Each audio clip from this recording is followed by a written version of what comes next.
Doctor അരുണിലേക്കാണ് ആദ്യം. സംവാദത്തിൽ നിന്ന് ഒളിച്ചോടുകയാണോ മുഖ്യമന്ത്രി ചെയ്തിരിക്കുന്നത്? കാരണം ഇപ്പോൾ ഫേസ്ബുക്കിൽ സംവാദമാകാമെന്നാണല്ലോ അദ്ദേഹം അറിയിച്ചിരിക്കുന്നത്. അങ്ങനെ ഒരു സംവാദമുണ്ടോ? എനിക്കൊരു അത്ഭുതമാണ് തോന്നുന്നത്. ആരാണ് ഈ സംവാദത്തിന് വെല്ലുവിളിച്ചത്? പ്രതിപക്ഷ നേതാവ്. മുഖ്യമന്ത്രി എന്താണ് പറഞ്ഞത്? ഫേസ്ബുക്കിലാണ് കുറിക്കുന്നത്. സംവാദത്തിന് തയ്യാറാണ് എന്ന് മുഖ്യമന്ത്രി അറിയിച്ചു. അത് ഫേസ്ബുക്കിൽ മുഖ്യമന്ത്രി കുറിച്ചു. മുഖ്യമന്ത്രി തന്നെ അത് ഇന്ന് വിശദീകരിച്ചു. ഞാൻ ഫേസ്ബുക്കിലെ സംവാദത്തിനാണ് ക്ഷണിച്ചത്, അത് ഇപ്പോഴും പ്രതിപക്ഷ നേതാവ് പിന്മാറിയിട്ടില്ലെന്നാണ് കരുതുന്നതെന്ന് പറഞ്ഞു. യഥാർത്ഥത്തിൽ എന്നെ അത്ഭുതപ്പെടുത്തുന്ന ഒരു കാര്യം, എങ്ങനെയാണ് പ്രതിപക്ഷ നേതാവിനെ തെരഞ്ഞെടുപ്പിന് 9 ദിവസങ്ങൾക്ക് മുമ്പ് ഇങ്ങനെയൊരു വെല്ലുവിളി നടത്താനുള്ള ധൈര്യം ഉണ്ടാവുന്നത് എന്നാണ്. കാരണം ഈ 15ാം നിയമസഭയുടെ ഒരു പ്രത്യേകത, കഴിഞ്ഞ നിയമസഭാ സമ്മേളനങ്ങളുടെ ചരിത്രത്തിലെ ഏറ്റവും കൂടുതൽ അഡ്ജർമെൻറ്റ് മോഷൻസ് ചർച്ച ചെയ്ത ഒരു നിയമസഭയായിരുന്നു ഇതെന്നുള്ളതാണ്. 37-38 മൊത്തം സഭയിൽ എടുത്തിരിക്കുന്ന സഭയുടെ ചരിത്രത്തിലെ മൊത്തം അഡ്ജർമെൻറ്റ് മോഷൻസിൽ, അടിയന്തര പ്രമേയങ്ങളിൽ 1/3 കൂടുതൽ ചർച്ച ചെയ്തത് ഈ കഴിഞ്ഞ കാലത്താണ്. എൻ്റെ കയ്യിലൊരു കണക്കുണ്ട്. മൊത്തം സഭ സമ്മേളിച്ചതിൻ്റെ 13% മണിക്കൂറുകൾ ചെലവഴിച്ചത് അടിയന്തര പ്രമേയം ചർച്ച ചെയ്യാനാണ്. ഈ 15ാം നിയമസഭ 107 മണിക്കൂർ 51 മിനിറ്റാണ് വിവിധ അടിയന്തര പ്രമേയങ്ങളുടെ അവതരണത്തിനും അതിന് മറുപടി നൽകാനുമായി ഈ സഭ ചെലവഴിച്ചത്. 51 മണിക്കൂറും 11 മിനിറ്റുമാണ് സഭയിൽ അടിയന്തര പ്രമേയത്തിൻ്റെ വിഷയങ്ങൾ ചർച്ചയ്ക്കെടുത്ത് ചർച്ച ചെയ്തത്. സർവകാല റെക്കോർഡാണ് UDF-ൻ്റെയും LDF-ൻ്റെയും ചരിത്രത്തിൽ. എന്നിട്ട് ഏറ്റവും ഒടുവിലത്തെ സെഷൻ വരുമ്പോൾ ഒരൊറ്റ അടിയന്തര പ്രമേയത്തിനുള്ള നോട്ടീസ് പോലും കൊടുത്തില്ല പ്രതിപക്ഷം. എന്നിട്ട് ഇപ്പോൾ തെരഞ്ഞെടുപ്പിന് തൊട്ട് മുമ്പ് വന്ന് പ്രതിപക്ഷ നേതാവ് വെല്ലുവിളിക്കുകയാണ്, ഞാനൊരു സംവാദത്തിന് തയ്യാറാണ്. ഇപ്പോൾ ഒരു പ്രസിഡൻഷ്യൽ രീതിയിലുള്ള സംവാദമാണ് ഉദ്ദേശിച്ചതെങ്കിൽ അവിടെയാണ് അതിനകത്തെ കൗതുകം. എണ്ണമിട്ടു പറഞ്ഞുകൊണ്ട് മുഖ്യമന്ത്രി ഫേസ്ബുക്കിലൂടെ വികസന നേട്ടങ്ങൾ 37-38 വികസനം നേട്ടങ്ങൾ എണ്ണിപ്പറയുന്നു. ഇതിലെന്തുണ്ട് പറയാൻ എന്നുള്ളതാണ് ചോദ്യം. ഈ നിമിഷം വരെയും ഈ പറഞ്ഞ വികസന നേട്ടങ്ങളിൽ ഒരു വിഷയത്തിലും പ്രതിപക്ഷ നേതാവ് ഒരു ഫേസ്ബുക്ക് പോസ്റ്റിൽ തൻ്റെ മറുവാദം ഉയർത്തിയിട്ടില്ല. ഇന്ന് വീണ്ടും മുഖ്യമന്ത്രി പിണറായി വിജയൻ ഏറ്റവും ഒടുവിൽ 2 പോസ്റ്റുകൾ കൂടി ഇട്ടിരിക്കുന്നു. അതിനുള്ള മറുപടിയും നമ്മൾ പ്രതീക്ഷിച്ചിരിക്കുകയാണ്. എന്താ ഇട്ടിരിക്കുന്ന പോസ്റ്റ്? ഈ യലഹങ്കയിൽ നടന്നിരിക്കുന്ന ബുൾഡോസർ രാജ്, പ്രേക്ഷകർക്ക് ഓർമ്മയുണ്ടല്ലോ, 10,000-ഓളം മനുഷ്യരെ നിരാലംബരാക്കി ബുൾഡോസർ രാജ് കർണാടകയിൽ കൊണ്ടുവന്ന, നമ്മളെല്ലാം ഞെട്ടിപ്പോയി. സാധാരണ BJP ആണല്ലോ ഉത്തർപ്രദേശിലും ജഹാംഗീർപൂരിലുമെല്ലാം ഈ ബുൾഡോസർ കൊണ്ടുവന്ന് ഇടിച്ചു നിരത്തുന്നത്. അത് കർണാടകയിൽ അങ്ങനെ ബുൾഡോസർ രാജിലൂടെ 3000-ലധികം ആളുകളെ പെരുവഴിയിലാക്കിയിട്ട് അതിനുശേഷം ഇപ്പോൾ 101 ദിവസമായിരിക്കുന്നു യലഹങ്കയിൽ ബുൾഡോസർ രാജ് നടന്നിട്ട്. എന്നിട്ട് യലഹങ്കയിലെ പാവങ്ങൾക്ക് എന്തുകൊണ്ടാണ് നിങ്ങൾ കിടക്കാനുള്ള ഇടം നൽകാത്തത്? മുഖ്യമന്ത്രി ഫേസ്ബുക്കിൽ ചോദിക്കുന്നു. ഇതുവരെ മറുപടി വന്നിട്ടില്ല. വയനാട് ദുരന്തബാധിതർക്കായി പിരിച്ച പണം എവിടെ? 590 ദിവസമായിരിക്കുന്നു വയനാട്ടിലെ കോൺഗ്രസ് ആപ്പ് വഴി പണപ്പിരിവ് തുടങ്ങിയിട്ട് 590 ദിവസമായിരിക്കുന്നു, മറുപടി വന്നിട്ടില്ല. അദ്ദേഹം ഇന്നൊരു ചാനലിൽ കൊടുത്തിരിക്കുന്ന ഒരു ബൈറ്റിൽ പറഞ്ഞിരിക്കുന്നത്, വീടുപണി പൂർത്തിയായതിനു ശേഷം ഞങ്ങൾ കണക്ക് അവതരിപ്പിക്കുമെന്നാണ്. സർ, വീടുപണി പൂർത്തിയാവണമെങ്കിൽ വീടുപണി തുടങ്ങണം. വീടുപണി തുടങ്ങണമെങ്കിൽ വീടുപണി തുടങ്ങാൻ വേണ്ടിയിട്ടുള്ള അനുമതി മേപ്പാടി പഞ്ചായത്തിൽ സമർപ്പിക്കണം. ആ അനുമതിക്ക് വേണ്ടിയുള്ള അപേക്ഷ കൊടുക്കണം. നാളിതുവരെ എൻ്റെ കയ്യിൽ ലഭ്യമായിരിക്കുന്ന ഒരു രേഖയനുസരിച്ച് KPCC പ്രസിഡന്റ് ഒരു വീട് നിർമ്മിക്കാനുള്ള ഒരു സെൽഫ് അറ്റസ്റ്റഡ് ആയിട്ടുള്ള ഒരു പെർമിറ്റ് മാത്രമാണ് അവിടെ നിന്ന് എടുത്തിരിക്കുന്നത്. ബാക്കിയുള്ള വീടുകളുടെ എവിടെയാണ് ടൗൺ പ്ലാനിങ്ങിൻ്റെ റിപ്പോർട്ട്? എവിടെയാണ് ടൗൺ പ്ലാനിംഗ് ഓഫീസിന് കൊടുത്തിരിക്കുന്ന അപേക്ഷ? എവിടെയാണ്? സോഷ്യൽ മീഡിയയിലൂടെ ഇട്ടാൽ മതി. അപ്പോൾ സോഷ്യൽ മീഡിയയിലൂടെ ഈ കാര്യങ്ങൾ വ്യക്തമാകുമ്പോൾ നമുക്കെല്ലാം മനസ്സിലാവുമല്ലോ. ഫാക്ച്വലായിട്ടല്ലേ കാര്യങ്ങൾ അവതരിപ്പിക്കേണ്ടത്. ഫാക്ച്വലായി കാര്യങ്ങൾ അവതരിപ്പിക്കുമ്പോൾ അവിടെ വാചോടാപത്തിന് പ്രസക്തിയില്ല, സമയം കുറഞ്ഞു പോയി എന്നുള്ളതിന് പ്രസക്തിയില്ല. നമുക്കെല്ലാം വായിച്ചെടുക്കാൻ പറ്റുന്ന രീതിയിൽ ഡോക്യുമെന്റ് ബൈ ഡോക്യുമെന്റ് ആയിട്ട് വരട്ടെ. അതിന് മുഖ്യമന്ത്രി സന്നദ്ധത പ്രകടിപ്പിച്ചിരിക്കുന്നു. ഈ പറഞ്ഞ 38 വികസന പദ്ധതികളുടെയും കാര്യം എണ്ണി പറഞ്ഞ് A+ എന്ന് പറഞ്ഞാണ്.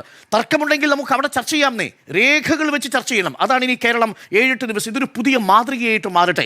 നിയമസഭയിലോ ചർച്ച ചെയ്യാൻ പ്രതിപക്ഷം തയ്യാറല്ല. അവിടെ നിയമസഭയിൽ നിന്ന് അക്ഷരാർത്ഥത്തിൽ ഒളിച്ചോടി.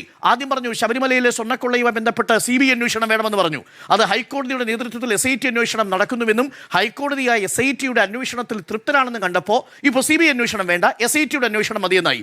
പിന്നീട് ഒരു ഘട്ടത്തിൽ SITക്കെതിരെ നിലപാടെടുത്തു. അപ്പോഴും ഹൈക്കോടതി ആഞ്ഞടിച്ചു. ആ സമയത്ത് ഇപ്പോൾ എന്താണ് നിലപാട്? NDAയുടെ നിലപാട് CBI വേണമെന്നുള്ളതാണ്. ഇപ്പോൾ പ്രതിപക്ഷത്തിൻ്റെ നിലപാട് അന്വേഷണം നടക്കട്ടെ എന്ന നിലപാടിലേക്ക് എത്തി നിൽക്കുന്നു. അപ്പോൾ ചുരുക്കത്തിൽ നിയമസഭയിൽ ഉന്നയിച്ച ഒരു വിഷയങ്ങളിലും കൃത്യമായ നിലപാട് വ്യക്തമാക്കാതെ പ്രതിപക്ഷം ഒളിച്ചോടി. ഇപ്പോൾ തിരഞ്ഞെടുപ്പിന് 7-8 ദിവസം മുൻപ് ബാക്കി നിൽക്കുമ്പോൾ ഒരു വെല്ലുവിളിയുമായിട്ട് വരുന്നു. ആ വെല്ലുവിളിക്ക് മറുപടി എന്ന വണ്ണം മുഖ്യമന്ത്രി 38 വികസന പദ്ധതികളുടെ പോയിന്റ് ബൈ പോയിന്റ് ആയിട്ട് എഴുതിയിട്ടുണ്ട്. ഇതിൽ ഈ നിമിഷം വരെയും പ്രതിപക്ഷ നേതാവിൻ്റെ ഭാഗത്തു നിന്ന് ഇതിൽ ഏതെങ്കിലും ഒരു വികസന പദ്ധതിയെ ചോദ്യം ചെയ്തുകൊണ്ടുള്ള ഒരു ആർഗ്യുമെന്റ് വന്നിട്ടില്ല. അതുകൂടാതെയാണ് വയനാട്ടിലെയും യലഹങ്കയിലെയും ബീച്ചുകൾ ചൂണ്ടിക്കാണിച്ചുകൊണ്ട് മുഖ്യമന്ത്രിയുടെ പോസ്റ്റുകൾ വന്നിരിക്കുന്നത്. ഇതാണ് ഇതിൽ ഏറ്റവും പ്രധാനപ്പെട്ട ഒരു കാര്യം. ഇനി എനിക്ക് പറയാനുള്ള ഒരു കാര്യം കൂടിയുണ്ട്. ഇത് മുഖ്യമന്ത്രി സൂചിപ്പിക്കാത്ത കാര്യമാണ്, എന്നാൽ രാഹുൽ ഗാന്ധി പറഞ്ഞൊരു കാര്യം എനിക്ക് വളരെ അത്ഭുതം തോന്നി സ്മൃതി. എന്താണെന്നറിയാമോ? ഇന്ന് രാഹുൽ ഗാന്ധി കൊടുത്തിരിക്കുന്ന ഇന്നലത്തെ പ്രധാനപ്പെട്ട വാഗ്ദാനങ്ങളിൽ എന്താണെന്നറിയാമോ? താങ്ങുവില 250 രൂപയായിട്ട് റബ്ബർ കർഷകർക്ക് കൊടുക്കുമെന്നാണ്. ഇത് നമ്മളുടെയൊക്കെ ഓർമ്മശേഷി യഥാർത്ഥത്തിൽ പരിഹസിക്കുകയല്ലേ രാഹുൽ ഗാന്ധി ചെയ്യുന്നത്? യഥാർത്ഥത്തിൽ റബ്ബറിന്റെ താങ്ങുവില 180 നിന്ന് 200 രൂപയായിട്ട് വർദ്ധിപ്പിച്ച് 2500 കോടി രൂപ 10 വർഷം കൊണ്ട് ചെലവഴിച്ച സർക്കാരല്ലേ പിണറായി സർക്കാർ? ഈ താങ്ങുവില റബ്ബറിന് 180 രൂപയായിട്ട് പ്രഖ്യാപിച്ചിട്ടല്ലേ ഉമ്മൻചാണ്ടി സർക്കാർ പോകുന്നത്? ആ സമയത്ത് നോക്കൂ, എന്താണ് റബ്ബറിന് വിലയിടിയാനുള്ള കാരണം? അതാണ് ഓർമ്മശക്തിയെ പരീക്ഷിക്കുന്നത്. ഇതേ രാഹുൽ ഗാന്ധിയുടെ പാർട്ടി കേന്ദ്രത്തിൽ അധികാരത്തിലിരിക്കുന്നതിന് മുൻപ് അന്നാണ് ഈ ASEAN കരാറിലുള്ള ഡ്രാഫ്റ്റ് റിപ്പോർട്ട് വരുന്നത്. ആ ഡ്രാഫ്റ്റ് റിപ്പോർട്ടിന്റെ അടിസ്ഥാനത്തിൽ അന്ന് ASEAN കരാർ അംഗീകരിക്കാൻ ഒന്നാം UPA സർക്കാർ തയ്യാറായിരുന്നില്ല. ഏത് 2003 തന്നെ തയ്യാറായിരുന്ന ASEAN കരാറിൻ്റെ ഡ്രാഫ്റ്റ് കരാറിൽ ഒപ്പിടാൻ നമ്മൾ തയ്യാറായിരുന്നില്ല. കാരണം ലെഫ്റ്റിൻ്റെ ശക്തമായ സമ്മർദ്ദമുണ്ടായിരുന്നു. CPM പറഞ്ഞു ASEAN കരാറിൽ ഒപ്പിടാൻ പറ്റൂല. ഒടുവിൽ എന്ത് സംഭവിച്ചു? ഒന്നാമത്തെ UPA സർക്കാർ പോയി, രണ്ടാമത്തെ UPA സർക്കാർ വന്നു. രണ്ടാമത്തെ UPA സർക്കാരിൽ ഇടതുപക്ഷമില്ല. ആദ്യം മൻമോഹൻ സിംഗ് എടുത്ത തീരുമാനം എന്താ? ASEAN കരാറിൽ പോയി ഒപ്പിട്ടു. എന്താ സംഭവിച്ചത്? 50,000 ടൺ മാത്രം ഇറക്കുമതി ചെയ്തുകൊണ്ടിരുന്ന ഇന്ത്യയിലേക്ക് ഏകദേശം 5 ലക്ഷം ടൺ ഈ റബ്ബർ ഇറക്കുമതി ചെയ്യുന്ന അവസ്ഥയിലേക്ക് എത്തി. നമ്മുടെ രാജ്യത്ത് വേണ്ടുന്ന മൊത്തം ടയർ ഉൽപ്പന്നങ്ങളുടെയും 40% ഇമ്പോർട്ടഡ് ആയിട്ടുള്ള റബ്ബർ കൊണ്ട് നിർമ്മിക്കാൻ തീരുമാനിച്ചു. കൂത്തനെ ഇടിഞ്ഞു. കൃത്യമായി തോമസ് ഐസക് ഇന്ന് കണക്ക് പറയുന്നുണ്ട്. 1.25 ലക്ഷം കോടിയുടെ നഷ്ടമുണ്ടായി. 240 കിടന്നത് ടപ്പയെന്നങ്ങ് താഴെ പോയി. ASEAN കരാറിൻ്റെ ഇഫക്റ്റാണ്. ASEAN കരാറിൽ ഒപ്പുവെച്ചവർ തന്നെ ഇപ്പോൾ വന്നു പറയുന്നു 250 രൂപയായിട്ട് ഞങ്ങൾ ഗ്യാരണ്ടി തരുമെന്ന് പറയുന്നു. അതൊന്ന്, അതിനും കൂടിയൊക്കെ മറുപടി പറയണം എന്നുള്ളതാണ്. രണ്ടാമത്തെ ഒരു കാര്യം, ഇന്നും സമൂഹ മാധ്യമങ്ങളിലാണെങ്കിലും പ്രചരണങ്ങളിലാണ് എത്ര വാസ്തവവിരുദ്ധമായ ഒരു കാര്യമാണ് പ്രചരിപ്പിച്ചുകൊണ്ടിരിക്കുന്നത്. നമ്മളെന്തോ കടക്കണിയിൽ പെട്ടുപോയത്രേ. AK ആന്റണി അടക്കമുള്ളവർ തന്നെ ഈ കാര്യം സൂചിപ്പിക്കുമ്പോൾ അത് ഞെട്ടലുണ്ടാക്കുന്ന ഒരു കാര്യമാണ്. നമ്മൾ കടക്കണിയിലാണോ സ്മൃതി? യഥാർത്ഥത്തിൽ നമ്മളുടെ മുന്നിൽ കണക്കുകളില്ലേ? 2 കണക്കുകൾ മാത്രം ഞാൻ പറഞ്ഞത് അവസാനിപ്പിക്കാം. ഒന്ന്, കടബാധ്യതയിൽ ഇന്ത്യ 1-ാം സ്ഥാനത്താണോ നിൽക്കുന്നത്? തെറ്റായൊരു പ്രചരണമല്ലേ UDF നടത്തിക്കൊണ്ടിരിക്കുന്നത്?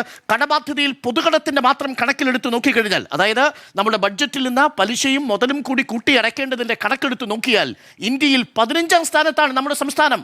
എന്താ കണക്കെന്നല്ലേ? അത് CNDG-യുടെ 2025 ഒക്ടോബർ മാസത്തിൽ പുറത്തിറക്കിയിരിക്കുന്ന ദശാബ്ദ അവലോകന റിപ്പോർട്ടിന്റെ അടിസ്ഥാനത്തിലാണ്. Source CAG. ഇന്ത്യയിൽ 15-ാം സ്ഥാനത്താണ് കടത്തിന്റെ പൊതുകടത്തിന്റെ കാര്യത്തിൽ കേരളം നിൽക്കുന്നത്. എന്ന് പറഞ്ഞാൽ 14 സംസ്ഥാനങ്ങൾ മുൻപിലുണ്ടെന്നർത്ഥം. അപ്പോൾ നമ്മൾ അപകടത്തിലാണോ? അല്ല. 2, സഞ്ചിതമായ ബാധ്യത, മൊത്തത്തിലുള്ള ഔട്ട്സ്റ്റാൻഡിംഗ് ലയബിലിറ്റിയുടെ കാര്യത്തിൽ സോഴ്സ് എവിടെയാ? Reserve bank of India. എന്താ റിസർവ് ബാങ്ക് ഓഫ് ഇന്ത്യയുടെ സോഴ്സ് പറയുന്നത്? 10-ാം സ്ഥാനത്താണ് നമ്മൾ മൊത്തം സഞ്ചിത ബാധ്യതയിൽ നിൽക്കുന്നത്. ഇനി മൂന്നാമത്തെ കാര്യം, ഇതിൽ സംസ്ഥാനത്ത് ഏറ്റവും കൂടുതൽ കടബാധ്യതയുണ്ടായ കാലം ഏതാണ്? നമ്മുടെ മുന്നിൽ കണക്ക് വെച്ച് തന്നെ പറയാം. Source reserve bank of India.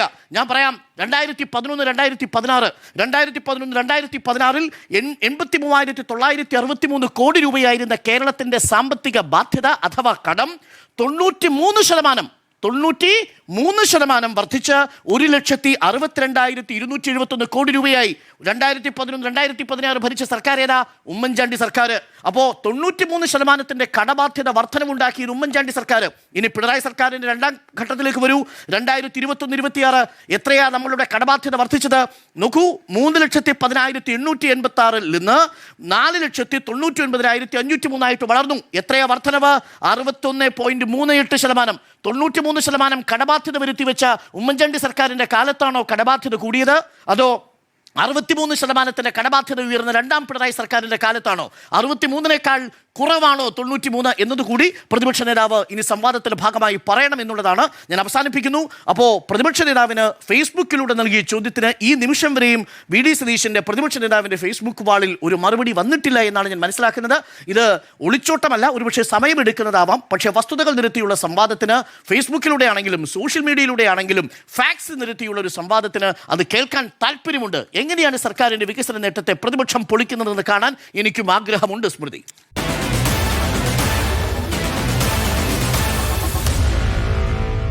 Meet the editors.